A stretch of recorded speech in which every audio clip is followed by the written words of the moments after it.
Video संख्या 3 lesson 5। पिछली video में हमने पढ़ा था कि शाहजहां ने कैसे कैसे जो है अहमदनगर पर विजय पाई थी।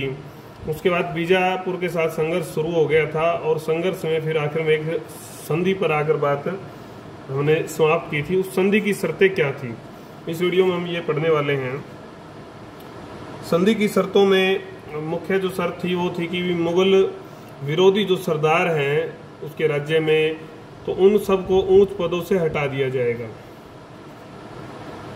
ऊंच पदों से हटा दिया गया। भोसले को भी हटाने के लिए जो है कहा गया, लेकिन जब नहीं माना वो शासक, तो इस बात पर वो अवश्य सहमत हो गया कि जो मुगल सीमा से जो क्षेत्र लगते हैं वहां पर जो है मराठे जो है या शाहजी जो है तैनात नहीं होगा। गोलकुंडा अहमदनगर को मुगलों के विरुद्ध कोई भी सहायता जो है नहीं देगा, ऐसा वचन इसने दिया। और गोलकुंडा के संबंध में जो है शाहजहां मध्यस्थता करेगा कि इनका झगड़ा निपटाएगा, और जो कहेगा तो वो फिर निर्णय माना जाएगा। आखिर में अधीनता स्वीकार कर ली गई, वार्षिक कर देना भी स्वीकार कर लिया। इसके बदले में शाहजहां ने जो है ना वचन दिया कि वो आंतरिक जो मामले हैं उनमें कोई हस्तक्षेप नहीं करेगा राज्य के, ऐसा वचन शाहजहां ने दिया। अहमदनगर का जो एक हिस्सा था, बड़ा हिस्सा जो है, इसको दे दिया गया बीजापुर को, जिससे 20 लाख हूण जो है वहाँ की मुद्रा थी उस समय की, उसे प्रति वर्ष आय होती थी। ऐसा क्षेत्र जो है इस बीजापुर को दे दिया गया। जीते हुए जितने भी क्षेत्र थे वो वापस लौटा दिए गए थे और उनसे आश्वासन उन्होंने दिया बीजापुर ने कि वो मराठों से दूरी बनाकर रखेंगे, ऐसा आश्वासन मुगलों को दिया गया। ये शर्तें थी। ये संधि बड़ी संतुलित थी। दोनों पक्षों को जो है इससे लाभ था, किसी को नुकसान नहीं था। 20 वर्ष तक ये कायम भी रही, लेकिन ये एक बार प्रभावित हुई 20 साल बाद, तो जब औरंगजेब दूसरी बार सूबेदार बनकर दक्षिण में गया। 1600 कुछ परिस्थितियां भी इस तरह की बनी उस समय वहां पर। 1656 में वहां का जो शासक था मोहम्मद आदिल शाह, उसकी मृत्यु हो जाती है, तो नया जो शासक है वो अली आदिल शाह बनता है। राज्य में जो है कलह का जो वातावरण होता है, झगड़ा होता है, इसका लाभ जो है, मौके का जो लाभ है, अवसर का जो लाभ है, वो औरंगजेब उठाना चाहता है। उसका उद्देश्य जो होता है वो वहां से अधिक लाभ कमाना होता है। उसने यहाँ के शासक को हरा दिया। हरा कर जो है बीदर कल्याणी के जो क्षेत्र हैं ये कब्जा लिए, और परिंदा भी एक क्षेत्र था वहाँ का, वो भी इन्होंने कब्जा लिया था। आखिर में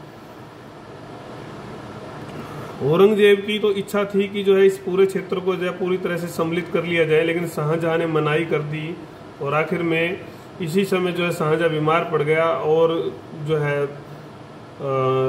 उसको वापस जाना था औरंगजेब को, तो इसलिए उसने संधि करना ही उचित समझा। और संधि की जो शर्तें थी वो थी 1 करोड़ रुपया तो क्षतिपूर्ति, 1 करोड़ रुपया लिया जाएगा, और जो क्षेत्र जो है विशेष रूप से कल्याणी बीदर जो जीते थे ये इनको मुगलों को ही सौंप दिए गए, मुगलों को ये क्षेत्र मिल गए।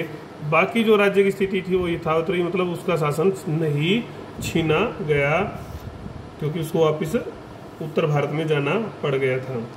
तीसरा जो मुख्य राज्य था जिसके साथ शाहजहां के संबंधों की हम बात कर रहे हैं, तो हालांकि इस समय जो है औरंगजेब का काफ़ी इंटरफियर हो चुका है। एक बड़ी रियासत ही बड़ा राज्य था वहाँ का, कुतुब शाही वंश का शासन स्थापित था। अब्दुल्ला शाह नाम के वहाँ पर शासक का जो है शासन था। अहमदनगर की सहायता करके जो है इसने विरोध का काम किया था और मुगलों के विरुद्ध काम किया था। अप्रत्यक्ष रूप से मराठों को भी ये सहयोग दे रहा था। ये सारे गलत काम ये कर रहा था। दक्षिण में संगठन बनाने की भूमिका में ये था, विशेष नेतृत्व कर रहा था भूमिका की भी संगठन बने और हम मुगलों का विरोध इकट्ठा मिलकर करें। इसी समय शाहजहां जो है एक फरमान जारी करते हैं, एक आदेश जारी करते हैं इसके नाम कि अधीनता स्वीकार कर ले, ये राज्य गोलकुंडा अधीनता स्वीकार कर ले। और जो है ये जो बातें कर रहा था, ना तो अहमदनगर को कोई सहायता दे न मराठों को कोई सहायता दे, शरण दे। न मानने पर, ये जो सारी शर्तें न मानने पर जो है कड़ी कार्रवाई की जाएगी, मुकाबला उसको करना पड़ेगा।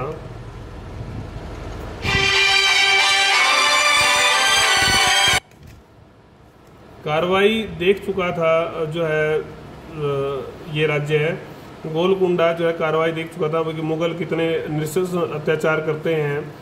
तो उसने इस संधि को, इस प्रस्ताव को जो है स्वीकार कर लिया और जो है वार्षिक कर देना जो है स्वीकार किया कि भी मैं वार्षिक कर आपको भेज दूंगा, और अधीनता स्वीकार कर ली। 1636 में जब औरंगजेब यहाँ पर सूबेदार बनकर आया, तब तक कमजोर रूप में ये संधि लागू थी, लेकिन इसने इसको पूरी तरह से लागू करवाया, सही रूप से लागू करवाया।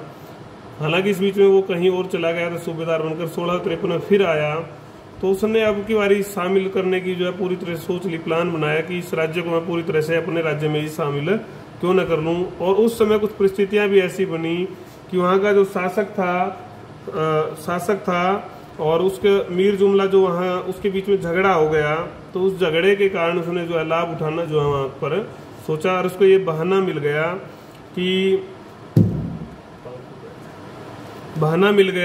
कि जो है ना मैं इस क्षेत्र को पूरी तरह से कब्जा लूंगा।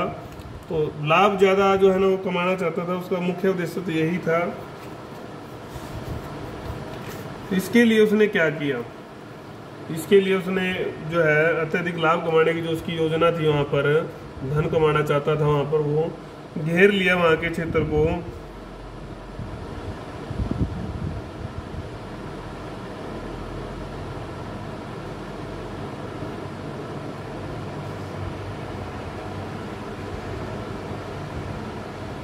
मीर जुमला ने जो है सहायता मांगी थी, एक बार हम रुक गए थे बीच में। मीर जुमला ने जब झगड़ा हो गया तो औरंगजेब से सहायता मांगी, और उसका लाभ उठाकर, बहाना उठाकर जो है उसने उसके राज्य को घेर लिया, सुल्तान को घेर लिया। सुल्तान ने जो है डर कर जो है बहुत सारा धन जो है औरंगजेब को दिया, और इस तरह से ये झगड़ा समाप्त हो जाता है। और इस जो रियासत है उसको वो समाप्त कर ही देता। शिया रियासत थी, शिया से इसको नफरत थी, लेकिन यहाँ भी हस्तक्षेप जो है शाहजहाँ का हो जाता है, और शाहजहाँ मना कर देते हैं। इसी समय जो है विपरीत परिस्थितियाँ आ पड़ती है। उत्तर में जो है उत्तराधिकार का युद्ध छिड़ जाता है, क्योंकि शाहजहाँ इस समय जो है कमज़ोर हो चुके होते हैं, तो उसको वापस जाना पड़ा।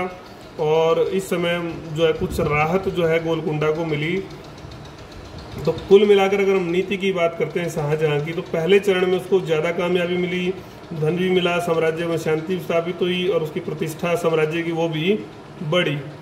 लेकिन अगर दूसरे चरण की बात करें, जो कि कुल मिलाकर पूरी तरह से औरंगजेब की ही नीति थी, अगर हम बात करें दक्षिण में, तो इससे जो प्रक्रिया थी, जो सरल प्रक्रिया थी, वो बाधित हो गई, और कोई विशेष जो है ना लाभ, अगर लाभ की बात करें तो वो नहीं हुआ।